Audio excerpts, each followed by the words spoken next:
नमस्कार दोस्तों, हमारी आज की कहानी का नाम है नाता। अवनी, तुझसे कितनी बार कहा है कि मेरे कमरे में ना आया करो, जब देखो लंगड़ाती हुई चली आती है। रमन जोर से चीखा तो अवनी सहम गई। भैया वो हकलाने लगी। तभी बेटे की आवाज़ सुनकर सुनंदा बेटे के कमरे में आई। क्या बात है रमन, तू अवनी पर क्यों चिल्ला रहा है? माँ, मैंने इससे कितनी बार कहा है कि मेरी चीज़ों को हाथ ना लगाया करो, फिर भी अपनी मनहूस शक्ल लेकर चली आती है, लंगड़ी कहीं की। कहते हुए रमन ने अवनी पर एक हिकारत भरी दृष्टि डाली। सुनंदा बोली, ये तू अवनी को हर वक्त लंगड़ी लंगड़ी क्यों कहता रहता है? वक्त की मार तो बेटा किसी पर भी पड़ सकती है। जाने कब जिंदगी में कौन सा मोड़ आ जाए, ये कोई नहीं जानता। ऐसे किसी को अपमानित करना तो बस माँ, बहुत सुन चुका आपका लेक्चर। कहते हुए रमन अपनी किताबें लेकर कॉलेज चला गया। विवाह के 7 बरस के बाद जब डॉक्टर साहिबा ने सुनंदा को बताया कि वो गर्भवती है, तो उसकी खुशी का ठिकाना ना रहा। उसके पति अनिरुद्ध ने तो बच्चे के जन्म से पहले ही रंग बिरंगे खिलौनों से घर भर दिया था। एक दिन डॉक्टर ने उसे बताया कि आपकी प्रेगनेंसी में कुछ कॉम्प्लिकेशंस हैं, फुल रेस्ट करना पड़ेगा। वो सोचने लगी कि माँ तो अब रही नहीं और सास की उम्र हो चली थी। अब उसकी देखभाल कौन करेगा? तब अवनी की माँ मालती, जो पति के गुजर जाने के बाद अपनी 2 बरस की बेटी को लेकर मायके में भाई भाभी के साथ रह रही थी, को सुनंदा की सास ने बहू की परेशानी बताई तो वो तुरंत बोली, काहे परेशान होवत हो चाची, अनिरुद्ध भैया भी तो अपने ही हैं ना। अपनी बच्ची को भाभी की गोद में डालकर वो सुनंदा की देखभाल करने लगी थी। समय पर सुनंदा को खाना खिलाना, दवा देना और उसके बालों को संवारना सब ऐसे करती थी जैसे कोई ननद अपनी भाभी की करती है। रमन के जन्म के बाद भी वो जच्चा बच्चा की मालिश करना कभी नहीं भूलती थी। जब जाने लगी तो रमन को बहुत प्यार की और सुनंदा के गले लगकर रोती हुई बोली, भाभी कोई भूल चूक हो गई हो तो छोटी समझकर माफ़ कर दियो। अब तो सुनंदा भी अपने आंसू नहीं रोक पाई थी। तब अनिरुद्ध ने मालती से कहा था, बेटी का नाम स्कूल में लिखा देना, उसकी पढ़ाई की जिम्मेदारी मेरी।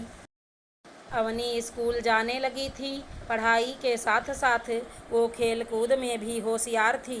एक दिन स्कूल से आते समय रास्ते में पड़े खुले बिजली के तार में उसका दाहिना पैर उलझ गया और उस नन्ही सी अवनी को बिजली का ऐसा झटका लगा कि जान तो बच गई, लेकिन दाहिने पैर से वो अपाहिज हो गई।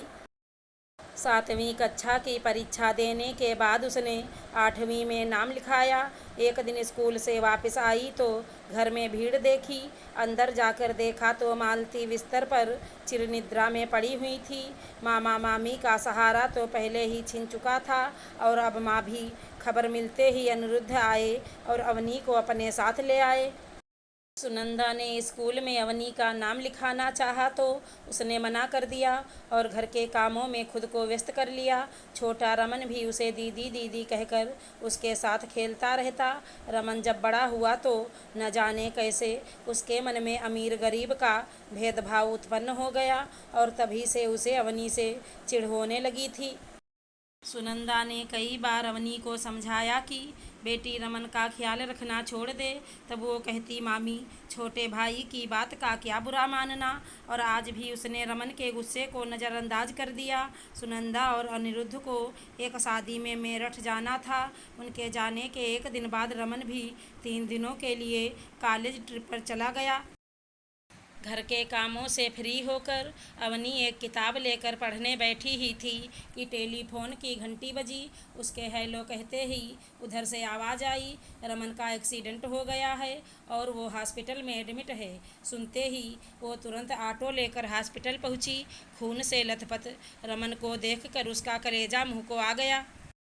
रमन के दोस्त ने बताया कि हम सभी एक जगह बैठे हुए थे, ये कब अपना स्केटिंग शू पहन कर निकल गया, हमें पता ही नहीं चला। इसकी चीख सुनी तो देखा कि एक ट्रक उसे कुचल कर चला गया था। अवनी ने मामा को फ़ोन कर दिया और रमन के पास बैठी रही। होश आने पर मम्मी पापा को देखकर रमन ने उठने की कोशिश की, लेकिन वो नाकाम रहा। नर्स ने बताया कि टायर के भार से उसके बाएं पैर का नस दब गया है, जिसके कारण उतना हिस्सा सुन्न हो गया है। रिकवर होने में 2-3 महीने लग जाएंगे। रमन के लिए यह सदमा असहनीय था। उस वक्त अवनी ने उसे बहुत ढांढस बंधाया। घर आने पर भी अवनी सुनंदा से कहती, मामी आप आराम कीजिए, रमन के पैरों की मालिश मैं कर देती हूँ। तब बिस्तर पर लेटे लेटे रमन को एहसास हुआ कि उसने अवनी के अपाहिज होने का कितना मजाक उड़ाया था, और आज वो खुद ही। एक दिन रमन को दवा खिलाकर अवनी जाने लगी तो रमन ने उसका हाथ पकड़ लिया। दीदी, मैं आपको दुखी करता था, इसीलिए भगवान ने मुझे। छी, ऐसा नहीं कहते, कुछ ही दिनों में तो मेरा भाई दौड़ने लगेगा। वो मुस्कुराई, फिर कमरे में जाकर फूट फूट कर रोने लगी। आंसुओं में उसका सारा दर्द बह गया। अपनत्व और स्नेह स्पर्श से उसका तन मन खिल उठा था। फिर तो वह रमन को तरह तरह की बातें सुनाकर उसका मन बहलाती और खूब हंसाती।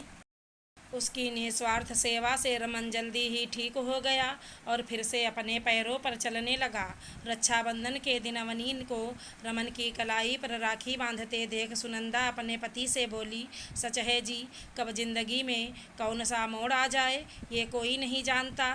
ये मोड़ इतना सुखद होगा ऐसा तो सोचा भी नहीं था। रमन के एक्सीडेंट ने उसकी आंखें खोल दी। कल तक वह अवनी को देखना नहीं चाहता था और आज उसे दीदी दीदी कहते नहीं थकता। ऐसा लगता है कि जैसे इनका पिछले जन्म का नाता हो। ईश्वर इन्हें बुरी नज़र से बचाए।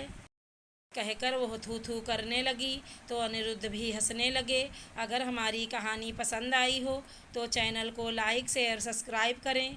धन्यवाद दोस्तों।